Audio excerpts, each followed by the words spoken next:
Hello, I am Georgina Rose, part-time esoteric content creator and part-time surfer of the Enochian Aethers, and welcome back to the Darling YouTube channel.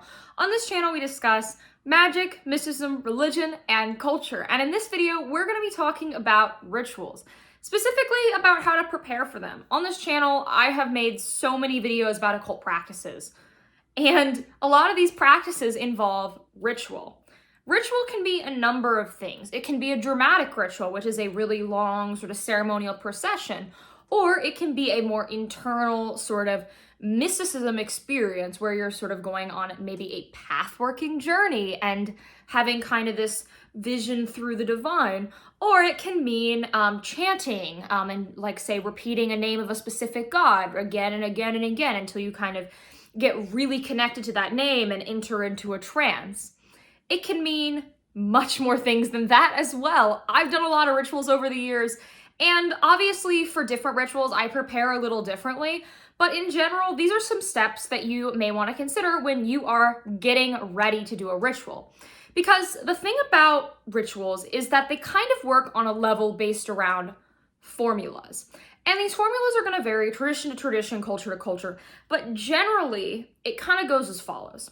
So first you need to purify, you need to clean out, you need to remove that gunk that you were sort of carrying with you. And then after that point, you're going to need to consecrate, set the intention, enter into the domain. Then you are going to really start interacting with the divine directly. And then after that point, you're going to need to release the ritual space, banish it out, and return to the mundane world. That preparation step, though, that purification step, is incredibly important. But this is not just about purification, because actually there is more than purification involved in preparing for a ritual. So first, we're going to talk about preparing the body, preparing the self. So your body is a vessel, but it is also divine. When we talk about metaphysics, metaphysics begins with a point and a circle. The part of the world where being comes in out of nothingness, right? Where everything begins. And then from that, everything emanates outwards. It goes through gods, angels, demons, jinn, and it sort of goes down in this chain of being, this hierarchical chain of being. And then it comes down to the material plane, the lowest emanation, the emanation where our physical bodies reside. But it is still an emanation. There is nothing that is without God. Nothing.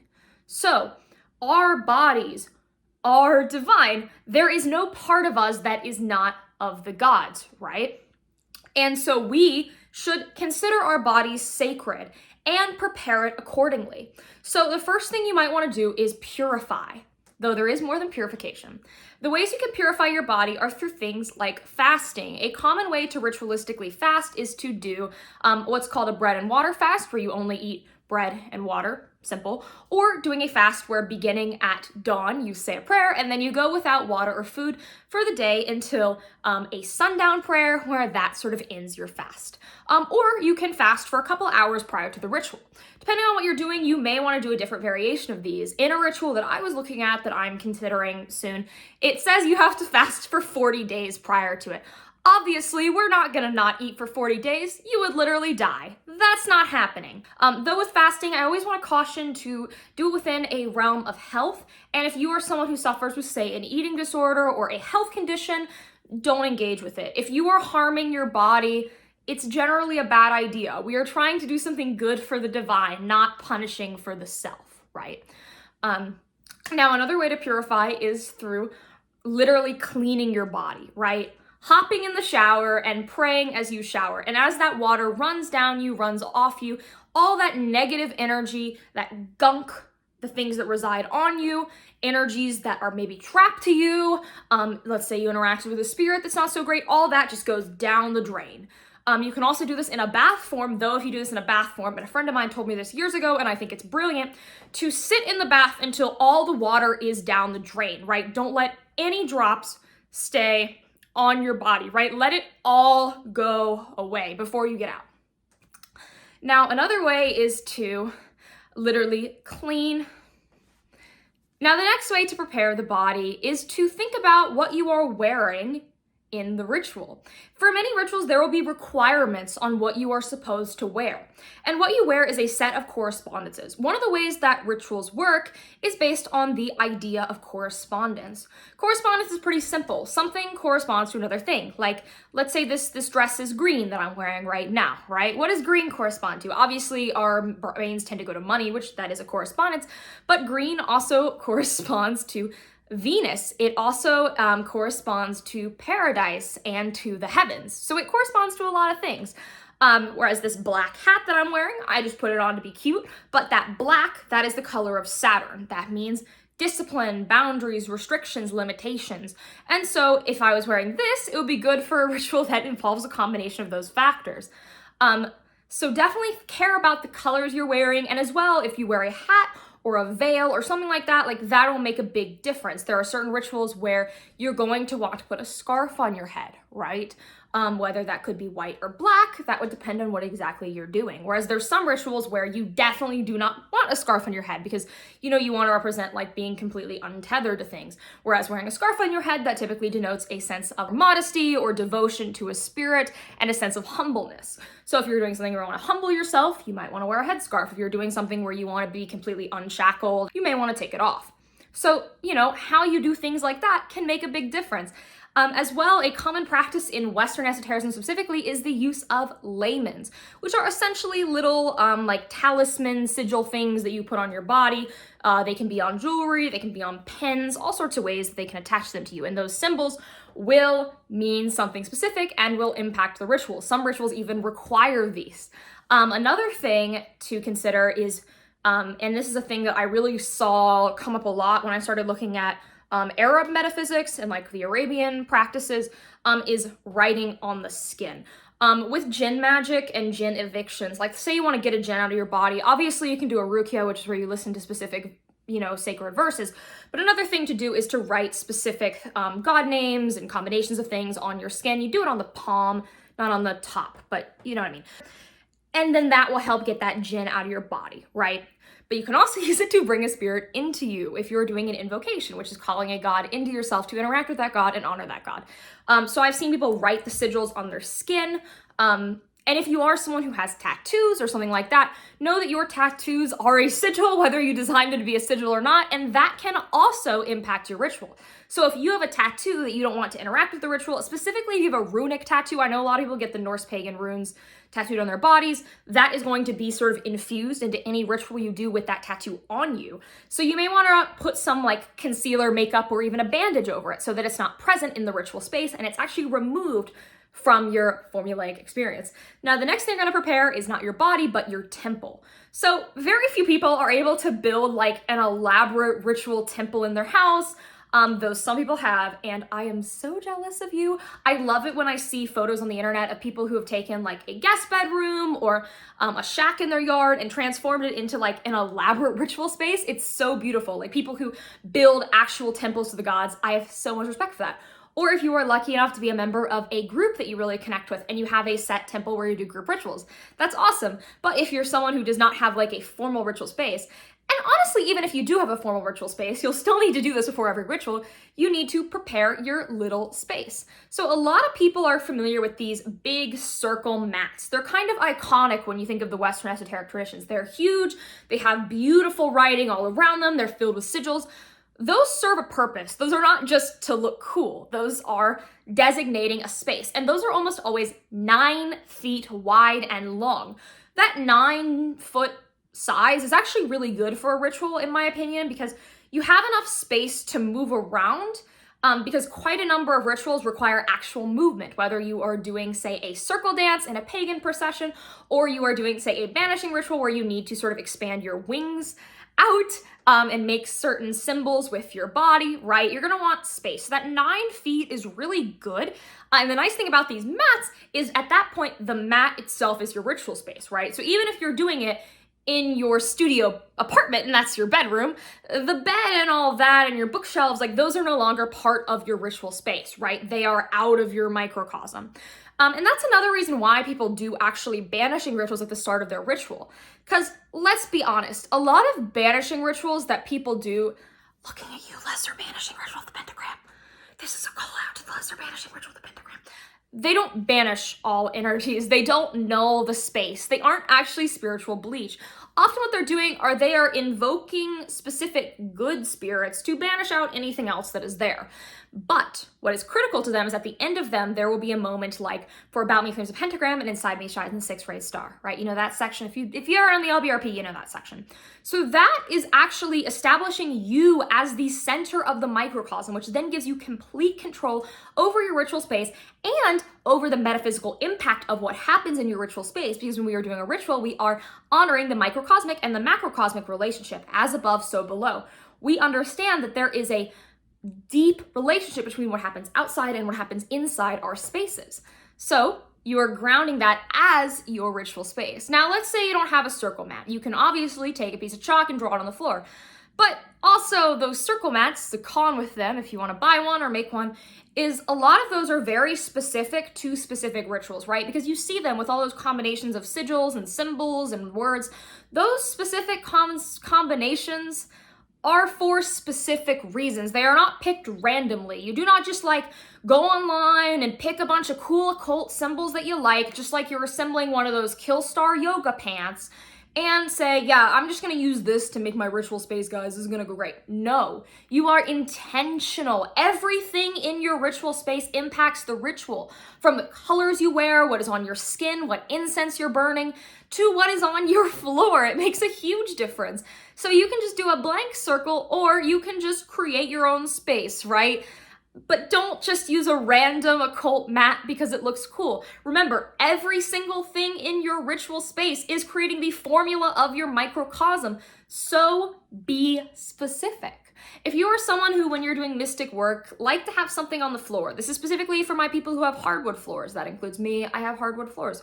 I like to put either like a rug style mat on the ground or a meditation cushion because I'm someone who, when I'm deep in ritual, I get really into trance. I get really, really into it. And sometimes like the floor can become uncomfortable. I don't always stand all the time during ritual. I sometimes like to get, in a prostration or on my knees or something like that, right? So I will put something on the ground to make it comfortable. But if I'm doing that, I need to remember that the color of that is gonna make a difference because color correspondence is everything. When we set up our ritual space, obviously you're gonna wanna put on the ground what you want. But if you're using a mat, think about the color of that mat. If you are buying ritual things to just have in your space, like say a meditation cushion or a mat, I would default to white if you wanna use it in as much as possible, or maybe, a color that is deeply important to your practice because those color correspondences do make a difference. So pick something that's broad if you can't, get something specific for every ritual, because trying to buy all new supplies for a ritual is ridiculous and way too expensive.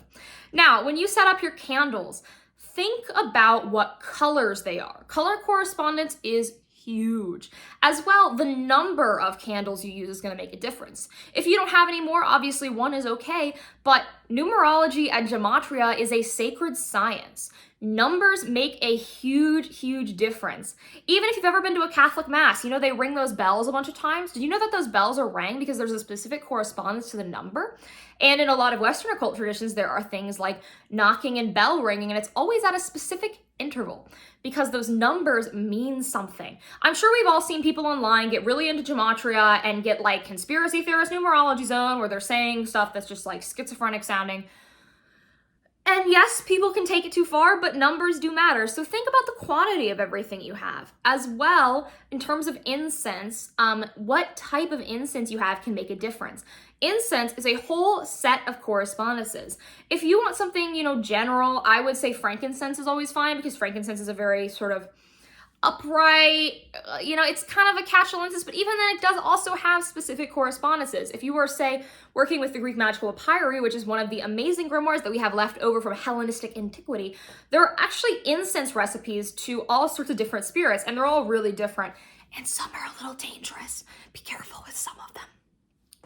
But, all of that can make a difference. And these correspondences are rich with meaning. As well, ritual oils. If you're someone who likes using anointing oil and anoint your forehead, anoint various tools you have in your space, think about the correspondence of the oil. What does this oil mean? How does that impact the rest of the formulas that I'm creating? And think about this for everything in your space.